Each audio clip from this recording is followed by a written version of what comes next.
Welcome back to episode 36 of the Living Room Chat podcast. It's been 2.5 months since our last oh my God, can't speak. I'm not used to this anymore. 2.5 months since our last episode. Yeah, it feels like forever, especially since we've done one in here. I changed the room around since you came in, because obviously the sofa's a bit further forward. And Sofa's gone back. Yeah. Which means your TV has just shrunk. Yeah, and it's a big TV. It's like 60 inches. Well, I'm always saying to people the easiest way to upgrade your telly is to just move your sofa closer to it. There Instantly increases your screen. So, episode 36, the first of 2024, and we're mid-February already. It's a little, as we're not like professional podcast hosts, but I think it's pretty lame that it's taken us this time. But we've had a lot of shit going on, haven't we?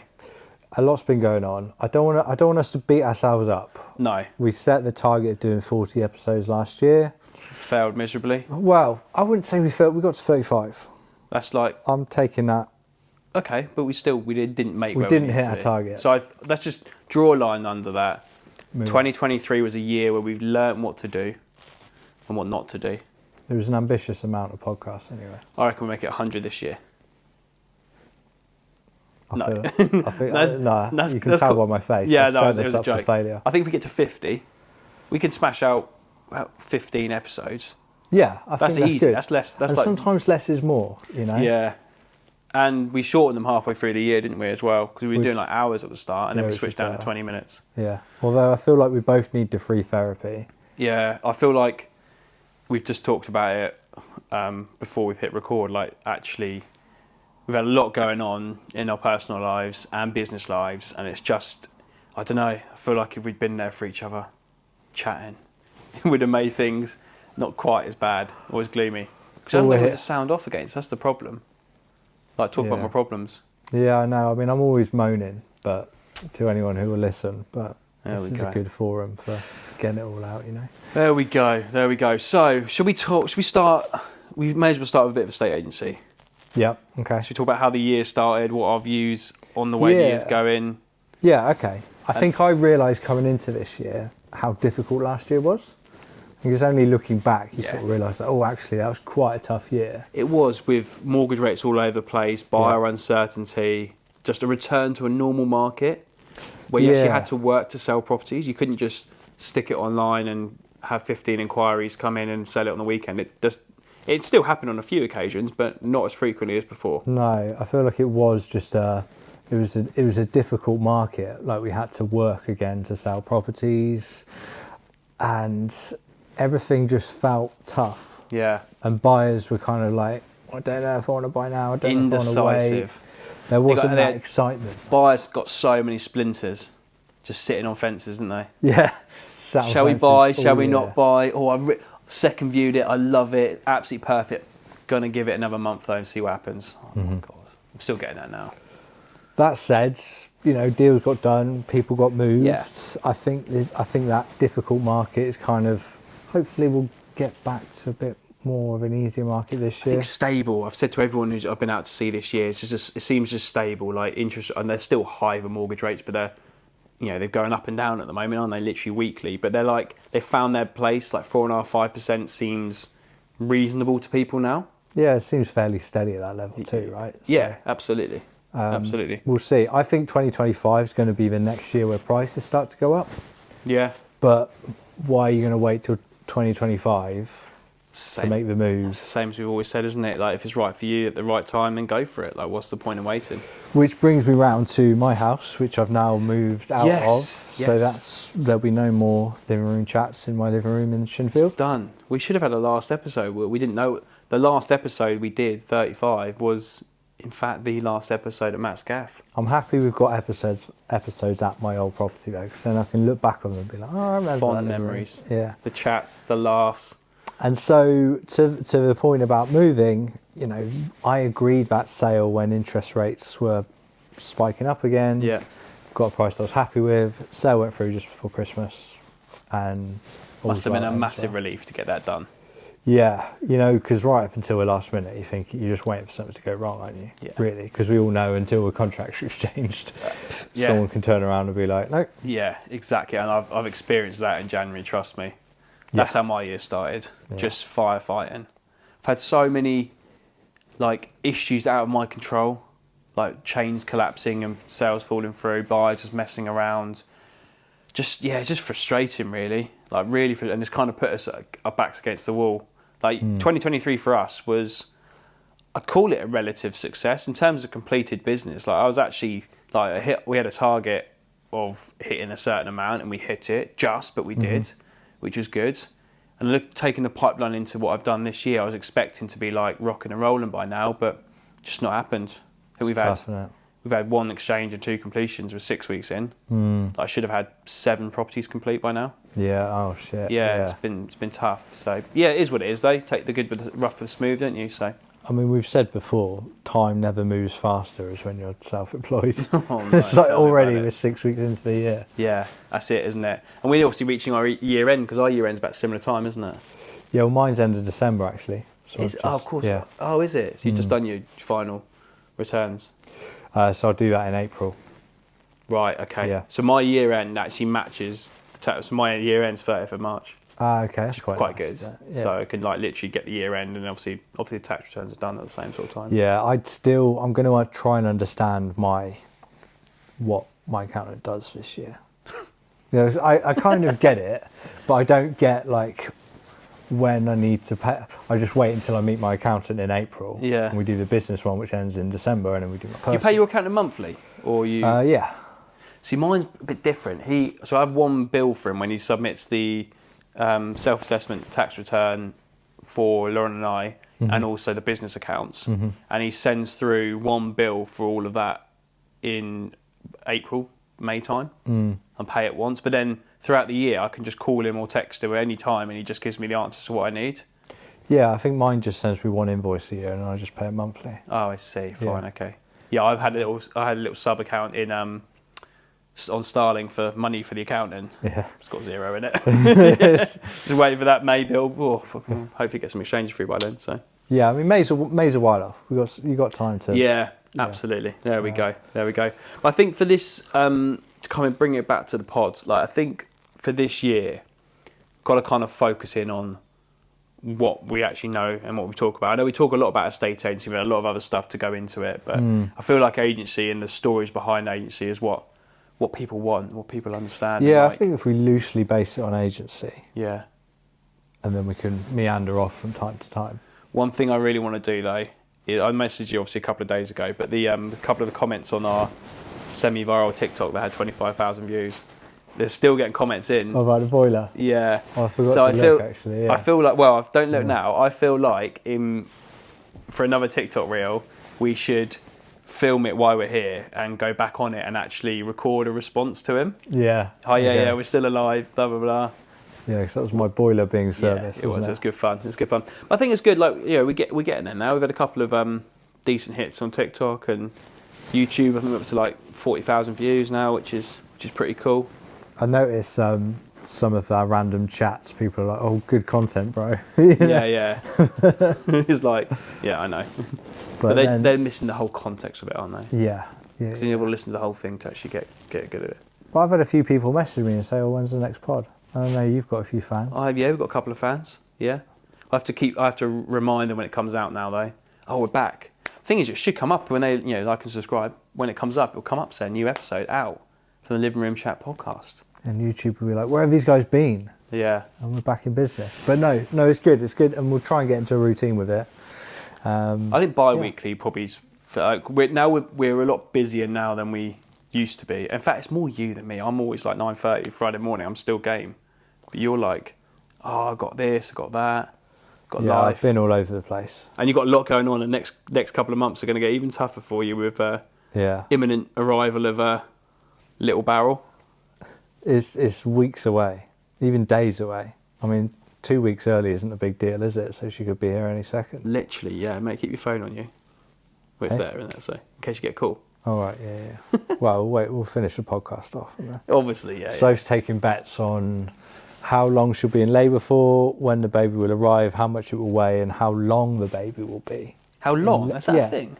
Yeah, in length, apparently. How long do you think the average newborn is? 32 centimetres. I said 30 centimetres. Apparently it's more like 50. What? That's massive. Nah, it can't be. Surely not. Well, I suppose if you stretch them out, because they're kind of like all cuddled up, aren't they, normally? Yeah, but Like even legs then, up. it's like 50 centimeters. That's like you're a good chunk of the way to being fully grown already. You've only popped out of the womb. That's like come up to knee height, that is. Yeah. Like a quarter of the way to being full size. So I've guessed 40 centimeters because 50 just seems odd. Mate, sorry, very, very, very off topic here. I bought some new running trainers. No, That's it's a gonna segue. no, it's gonna come back in. It's gonna come back in. It's a very quick one. I've had a few problems. I've started running again because I'm running the Reading Half Marathon in a couple of months. I started getting like numb feet and bad calves. I think I just overrun my previous shoes. They're done. Anyway, brought ones with like some quite a big foamy heel. Mate, it's put like an inch on my height. I'm like solid 6'1" now. Does it feel good? Mate, I was only wearing for running. I started wearing them out, haven't I? Mate, I just bossing around like 6'1". I'm like the man around here. Next thing you're wearing stilettos. Yeah, out mate, to it's avoid- a real thing. Back to babies.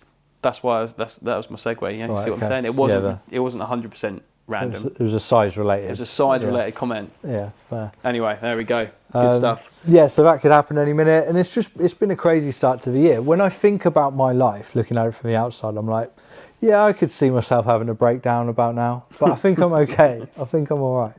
Good. A baby coming in, business stuff going Business on. is good. Like money's coming in. I think that money doesn't solve everything. No. But if you've got plenty of cash in the bank and you know you're going to be paid for the next 4 or 5 months, it does help. Like I feel like you can deal with problems much more pragmatically when you haven't got finance to worry. Does that make sense? It does. People say, "Oh, money doesn't buy happiness," but you can kind of pay your way through. And like, I don't have. No, I was going to say, yeah, roll in the cash with your funky new coat. I also think you just get to new levels of whatever you've got coming. So I got to the end of last year, and I spent all Christmas with the family saying how great the business was, how good everything felt. The bank balance was slightly below where I wanted it to be at Christmas, but the exchanges in January took it up, and I was like, okay, I'm where I want to be.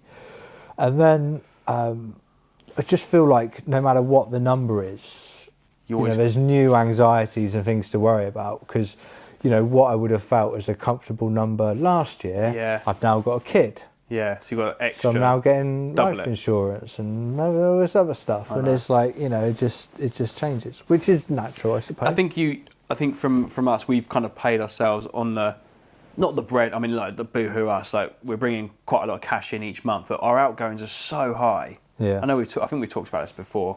I just feel like we've just been keeping our head above water, and now we just need to like. I feel like an extra £500 a month would be like that's all we need. That's like the additional bit of spending that we can actually enjoy ourselves. But we haven't. That's only taken us up to like £5,000 a month, and we're like, well, that's a lot of money. And we're trying to fund 2 salaries. I think you're probably quite typical of someone who's come from a well-paid employed job. Yeah. And you've got the lifestyle. Yeah, and you can't just instantly turn it off. You can't stop paying the mortgage and stop, give your cars back and stop paying the cars. And it's very hard to go back. Yeah. Like I can see that. Whereas, so I think you're probably quite typical of that, as is Matt, business partner Matt. Precisely that. Which leads me nicely onto a segue. I know we'll keep this episode sort of relatively short as an intro. Don't worry, we're going to be back in 2.5 months with episode 37. Got a call from your missus? No calls, nothing at all actually. Okay, no clients want me, no sellers, no buyers. So segue in from cars and paying for cars. Obviously, I'll let you into a little point of why we sat here and not in your office or somewhere else is because we're just saving the environment. We're a 1-car household, which is electric. We're just there for the environment, but not out of choice. So let me tell you about the shit that went down with Lauren's car last week. I don't care now because it's gone, so I'm just going to be completely honest. Right. Ready? I think I'm ready. So, Lauren's car's been making noises for a few months. Just quickly, what is Lauren's car? How old? Lauren had a 2018 Kia Sportage. Okay. G Sport, GT Sport, GT. Like the top of the range Sportage. Nice car. Yeah. Just a decent family vehicle. Yeah. And we've had no problems with it. It's been absolutely perfect, on the dot every time. 45,000 miles it had. Past tense because you don't have it anymore. Spoiler alert for the end of the story. 45,000 miles. And a few things have developed over the last probably 6 months. Brakes were making a bit of a squealing noise. Engine started making this odd, weird, like I will call it a rattle, but it wasn't. It was like a tic-tac rattle. Okay. Tick, tick, tick, tick, tick. That sort of noise. Yeah. It shouldn't be making it. Steering was a bit weird. And I've Googled all these common problems with Kia Sportage and like, right, engine's got a problem, steering's got a problem, blah, blah, blah. Great, okay, that's no problem at all. We haven't, I say we, it's collective responsibility. Yes, it was Lauren's car, but I'm the bloke. That's not misogynist. I should have just kept an eye on it. We had it serviced way back in March 2021. Oh, mate. 3 years. About 3 years ago. 3 years ago, yeah. So Lauren was always like, no, it doesn't matter. We only service it every 2 years or every up to 40,000, every 20,000 miles. Something like that. I was like, oh, cool, okay. Well, as long as it's all good, no problem at all. My friend Matt Barrell always said, just change the oil, it'll be fine. We didn't even do that. So the car was making this horrible noise, and I was like, I'm just gonna do a blokey thing and pop the bonnet. And obviously, you pop the bonnet, and, you know, got an engine there, a few wires there, a few bits here. Let me just check. Oh wait, the reservoir for coolant and antifreeze empty. Like not even a speck in there. I was like, oh shit. I was like, oh, better check the oil. Popped out the oil thing, cleaned it up, put the oil clean. Oh my god! Literally the tight, like it has high and low, and then there's a little bit at the bottom, and now that bit was covered. I was like, oh no. Bro, you drive me mad with this story. Sorry. It's a bit embarrassing, to be fair. But anyway, so filled up with oil, filled up with antifreeze, bang. It was already booked in for a service for Kia, so I called Kia and said, just to let you know, brakes are definitely going to need doing, so if you can price it out for me with the service. And also got a little noise in the engine and the steering's a bit off, so can you just check all those things for me? Yeah, no problem at all. Mr. Bloomfield, do you know that you haven't had it serviced the last 3 years? I was like, yes. He goes, well, fortunately, that does void your warranty. The Kia 7-year warranty that they talk about is prime, but if you don't get it serviced every year, it voids the lot. So they said, so because you're out of warranty, we want £150 to check the engine and £150 to check the steering. Brakes are £600. It's a 5-year service, £500. So all in all, my little service that was going to cost me £300 has now turned into already, before we even start, £1,500 bill. So I was like, oh, fuck's sake. All right, and bear in mind we were going to sell the car at the end of March when our PCP was up. So we just had to get it through its service, get an MOT, and then bang, gone. Yeah. Took it to Kia. I'll speed the story up now. Took it to Kia, checked it in. She goes, yeah, we'll do everything, blah, blah, blah, blah. Called up, saying the brakes need doing. I was like, yeah, I've told you that already. Brakes get done. Pads or discs, or both? Both. Yeah. Front and back. Okay. It was fucked. Yeah. Like, it was literally metal to metal, squealing as you brake. That wasn't the tyres, that was the brakes. She calls me in a tizzy about an hour later. I won't do the accent because that's really rude, but her name... Oh, no, I won't even tell her name. The lady at reception in Kia in Reading. She phoned me up and said, I'm really sorry. We've drained the engine of oil and there's a severe noise coming from the engine. I was like, cool. Not cool. Yeah, what yeah, okay, cool. Appreciate you telling me the issue. Let's now talk about the solution here. And she said, so we can strip it down for you, but it does need a full strip down so we can assess the problem. It's about 18 hours of labour. I was like, right, that don't sound cheap. So I was like, how much is that? She goes, probably about £2,000. I was like, right, £2,000 to check if there's what the problem is, and that's not the solution. She goes, yes. I was like, right, don't do that. So she goes and gets the lead technician to come and speak to me, old Jakob. Hello, Mr. Bloomfield. Classic. Yeah. And he's this very common problem with Kia. If they're not regularly serviced, they cause these issues. And I won't bore you with the details of what it was, but anyway, the engine all comes in parts, and if one thing fails, it all fails. And if they strip it out, they can't replace it. They have to replace like for like. Mm-hmm. They've had a couple of the same things happen on the same Kia Sportage. He said to me, it's going to be between 12 and 15 grand to fix the engine. I was like, you what? 12 to 15,000 pounds to fix the engine? I said, the fucking car's only worth 16 grand. Cool, what do we do here then? So, what do you think I did? Well, you know what I did. But it was just like, I couldn't believe it. I put the phone down. She's like, what do you want me to do? I was like, just don't touch the car, I'll call you back. And just sat there, and I was like, oh, man, I need a podcast now to talk to Matt. Yeah. My head was just like, I felt the whole world was imploding because we've got finance on the car, so we'll lose all of that, we've got to pay that, we're going to lose the car, it's going to be worth nothing, and we're still going to have to pay the finance and buy a new car. We're fucked. We ain't got 20 grand lying around to sort this shit out. So what does a problem-solving Ryan Bloomfield do? So I called Laura, and she was at the shops, and she came back, and then we just sat there, we had a little cuddle. Not that sort of cuddle, mate. It wasn't that sort of day, but just like little breather. Bless her. Was she sweet about it? She was gutted as well. Like we both were. We just sat there in the office, just thinking. We didn't talk for about 20 minutes. Just like, what do we do? So we came up with some solutions. First solution was ask Kia, will they buy it back off us, clear the finance, and then they can fix it, because I think they could probably fix it cheaper and then resell it. That was our option one. What was their reply? No, fuck off. No, they never gave us a price. Oh, okay. They offered $2,000 for the car. Sorry. I said to my man James, Sorry, I said to them, I won't say his name, I said to the rep, I was like, mate, like, I'm not being funny, it's obviously I'm sure you can appreciate it's quite a difficult situation for us to deal with at the moment. Like, cars are cars, but it's a lot of money we're talking here. You should have just called me back. Like, we're not going to sell it to you for $2,000, are we? So you should have just called back and said, look, I'm really sorry, we can't help you. We'd love to be able to do it, but it's just not going to be financially viable. Rather than mugging me off of an actual price. Yeah. Yeah. I didn't say that to him, that's what I wanted to say. So the second option was get the car filled back up with oil, go on We Buy Any Car, see what they do, and just pray that they take it. So we checked it out, 12.5 grand. Right, it's lost a lot of money, but still, it's better than a kick in the nuts. So did that, booked an appointment for them at 6:20 on a Thursday evening it was. And that was the plan. Option 3 was to buy a second-hand engine from eBay, which was about £1,700, pay someone to fit said engine into the car, which is about £2,000, and then that would hopefully then, we still need to get the brakes serviced, MOT done, but hopefully then we'd have a car that works that we could actually sell. That was the third option.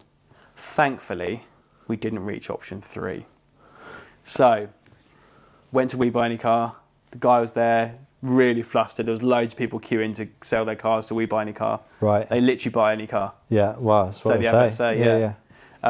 Really good setup though. Went round, he checked the logbook, had all the details there, gave us all the paperwork to bring, checked the service record. He goes, you missed a couple of services. Do you know your warranty's void? I went, nah. Is it?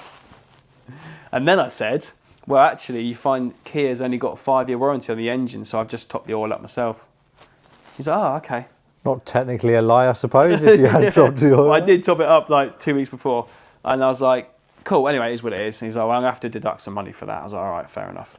And that was it. Didn't drive it, walked around the car, started up. I mean, it started okay, it ran okay, no problem at all. Tyres were all good, everything was perfect, all clean and tidy. It was £12,600 the price they'd given us. I think it docked it down to like 11,800, and then their fees came off. So we walked away with, they paid the finance off, which was about £9,000. So we walked away with about £2,700 in our back pocket. And we got back in my beautiful Mini. It's got no problems. And we just drove out of Morrison's in Whitley and just pootled on down the road. We didn't say anything. We just massive smiles on our faces. And I was like, how the fuck have we just pulled that off? Like, what is going on? It was just I can't express the feelings I had, the deep, dark depths of the anxiety, and we're in a dark place at 1 o'clock in the afternoon. And at 7 o'clock in the evening, we're literally the happiest bunnies in the world. And that is the end of my beautiful story. I just want to say I'm really pleased for you that it's all worked out. Thank you. I'm annoyed at you for not having it serviced for 4 years, especially after our car chat with my brother and all of that conversation. Yeah, good point. But you said you never get your car serviced, you just get oil and filters changed. If you'd have changed the oil in your Kia, you wouldn't have had this problem. Yeah, but the warranty would have still been avoided. Yeah, true, but you wouldn't have had a fucked engine. Yeah, good point. But lessons learned. Because that's all I've done in my Audi. So your 6-year-old car, and I'm not trying to be a dick, and mate, I told you be a so. dick if you want, because it's gone now, and I take what you say. So this is an opportunity for you and the listeners to, and I'm not a mechanic, right? Let me say that, but I've always had nothing at all about cars. Well, I don't come from a new car family, right? So my car out there has got 165,000 miles on it. It's 18 years old. Your 6-year-old car with 45,000 miles on it Has died. has died. Died. So clearly I'm doing something you're not doing. Which is, well, Audi, Kia. yeah, I mean maybe, but I had a Renault which got to 150,000 miles. I've had a Peugeot on 120. My dad's got a Kia on 150. My brother's got an Audi which is on 205. So okay, fine. So you're getting the gist, and you never get a service. You just go in Always get it. Just get the oil and filter changed every year. Every 5 to 10,000 miles. It will never go more than 10,000 miles without having the oil drained and replenished and the filter. Interesting. Which is really cheap. Yeah. Because oil's like 30 quid, filters a fiver. You could probably learn to do that yourself, can't you? I could do, but I suppose just messing it up, going under the engine, dropping it out and taking it out. Okay, fair enough. I could figure it out, but it's like 100 quid every year. And then that just means the engine's being looked after. Yeah. When anything else that breaks, like car people will, again, just give me shit for this on TikTok. Anything else in the car that breaks can be fixed. Apart from your cam belt. If your cam belt snaps, you're fucked. You don't want your cam belt to snap. No. So make sure your cam belt's all right. Change your oil. Anything else that breaks can just be replaced. So what you're saying is the ultimate guide to car maintenance is just get the oil and filter changed up to 10,000 every 10,000 miles. Yeah. And everything else would be fine. Yeah. Great. Don't rev a cold engine. No. Don't go too quickly over speed bumps. And it'll be fine. Fair enough. Because people, honestly, I see it all the time. People in a brand new car go up to a speed bump as if it's not even fucking there. Yeah. Yeah. And then wonder why the shock absorbers give out and have to be replaced every 6 months. There we go. So, I'm glad you're out of it. Thank you. Firstly, I Thank think you. there's lessons here for everyone to learn. Life is a lesson It's all one all big the lesson. time. And sometimes you get more lessons in the day than in the other day. And that day we learnt a lot of lessons. So Lauren's new car arrives on the 29th of February. Leap day. I was wondering if that was real or if because I offered you my car, didn't I, the other day, and you were like, no, Lauren's got a car. Oh no, did you? Oh yeah, you did. Yeah, that's very not kind driving of you, your actually. piece of shit, man. Yeah. I was like, mate, you haven't had the oil change in 9,000 miles. Not all those miles on it. Yeah, we've got Lauren's. So we've got a lease actually. Just leased it for 2 years, and she's already put in the diary the service for next year. Good. And my car's right. Here we go. So my car is supposed to be serviced every 2 years Yeah. because it's electric. Mm-hmm. But should I just get it serviced anyway? Well, But what they do, they just think- check the brakes and change the pollen filter and Yeah. charge me 400 quid for it. Ouch. It's ridiculous. Yeah, again, I'm not a mechanic. I know nothing about electric cars or internal combustion engine fair cars, enough. really. But I just know you need that in a car. You need that lubricant going around. Yeah, mate, I need to make sure the screen wash is topped up, and that's about it at mine. But there we go. Anyway, Well, let's round it off. yeah, I think that's a good little intro episode back in, just kind of set the scene for what we're going to try to achieve this year. Then we set our target for 50 plus. I think for me, I just really want to grow the reach, because I feel like we're giving valuable stuff out to people, and a lot of people see it, which is great. We've got listeners now, and there's one in Azerbaijan recently. Did you see that? Cool. Yeah, Yeah. all over the place. We're kind of across Europe. We've got people in America listening to us. Even if it is just for 30 seconds, it still comes up on our numbers, which is great. That's what we do. Pretty it for. cool, that, isn't it? I also think it's a good place for people to get an honest answer Yeah, about property stuff. yeah. So I think if you've listened to the end of this, fantastic, thank you. But please do comment or send us messages on what you want us to discuss, because we're happy to rant about anything. We can talk about solicitors to surveyors. We can talk about shit buyers to good buyers. We can talk about anything. Anything we can talk about. Yeah. No limits. It's the internet. We can do what we want. Precisely Free that. country, man. But I feel like Reels is going to be the game changer. We're going to move that forward, YouTube Shorts and TikTok, to build our presence and give more wonderful stuff out to people. And we're still searching for a sponsor. Please, someone, I'm joking. anyone. We're not that big. Well, where is this? This is 36. Yeah. We'll see you guys in 37. Yep. Catch you in the next one. Thanks all.